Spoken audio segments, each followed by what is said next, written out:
Boop. Happy Monday. Today is Monday, March the 7th, 2022. Today's daily Bible readings come to us from Psalm 17, 1 Chronicles 21, 1 through 17, and then 1 John 2, 1 through 6. I'm going to take a look at 1 Chronicles and talking about how just none of it makes any sense.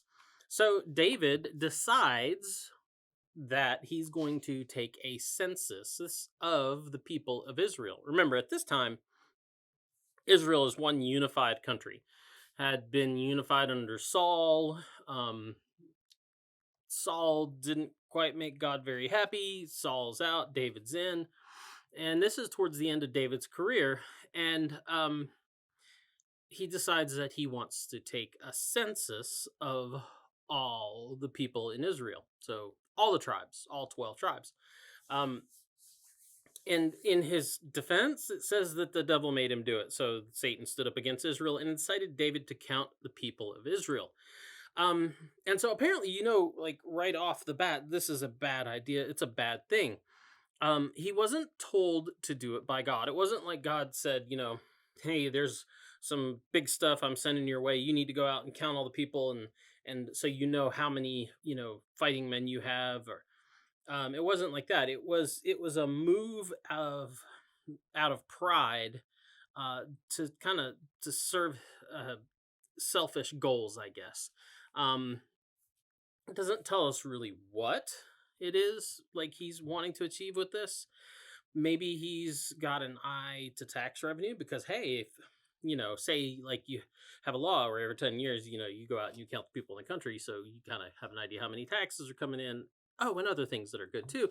So it may have been that. It may have also been with an eye towards future unnecessary war. So he's saying, okay, well, how many people do I have of fighting age and fighting strength in this country? So I know who I can attack. Maybe there's this country that I should, I could take over if I've got enough people to sacrifice on it. So it may have been that, which is probably a good chance that may have been where he was heading, because when Joab reports back to him with the numbers, it's it's listed as men who can lift the sword. So it's not like it's necessarily worried about like the total number of people in general. It's like specifically those who were fit enough and old enough and young enough to still go into combat. So that's the kind of possible motivations, most likely motivations that he has for doing this. Basically, he was behaving as if the people were his to do with as he pleases. And we know this has been a problem for him in the past.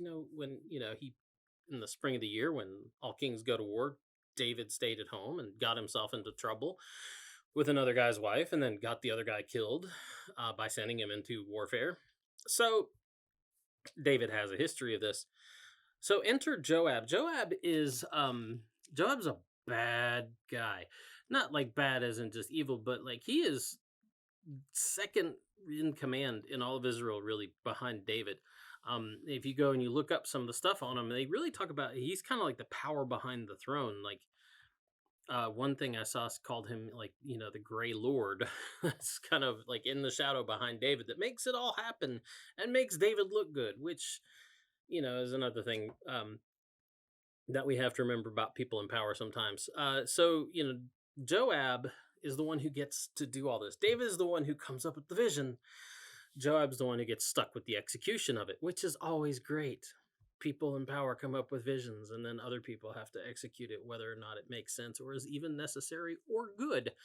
And that's where Joab is. And Joab isn't keen on the idea. And Joab is a guy who has the ability to stand up and say something to David, and he tells him this. And Joab has a history of this too. He has a whole history with David, and he has a history of standing up to David and telling David like where he can go and how quickly. So Joab isn't keen on the idea. He says, not only is there no need for this, he's like, they're already all your servants anyway. Why do you need to do this? Joab also tells him, like, this is a sinful thing. He's like, this is displeasing to the Lord, and you're going to bring ruin not on just on yourself, which would be fine. You're going to bring ruin on the entire nation. So not only is there no need for it, it's a sinful thing. It's something that will bring guilt on all of the people of Israel. So Joab does what he's told. He gets overruled by David because, as powerful as Joab is and as much strength as he wields, David's still the king. And so Joab does what he's told to do because David won't listen. But David's command, we're told, was abhorrent to Joab. And Joab, he executes, but he does it in such a way that he only gives David, what he thinks he wants.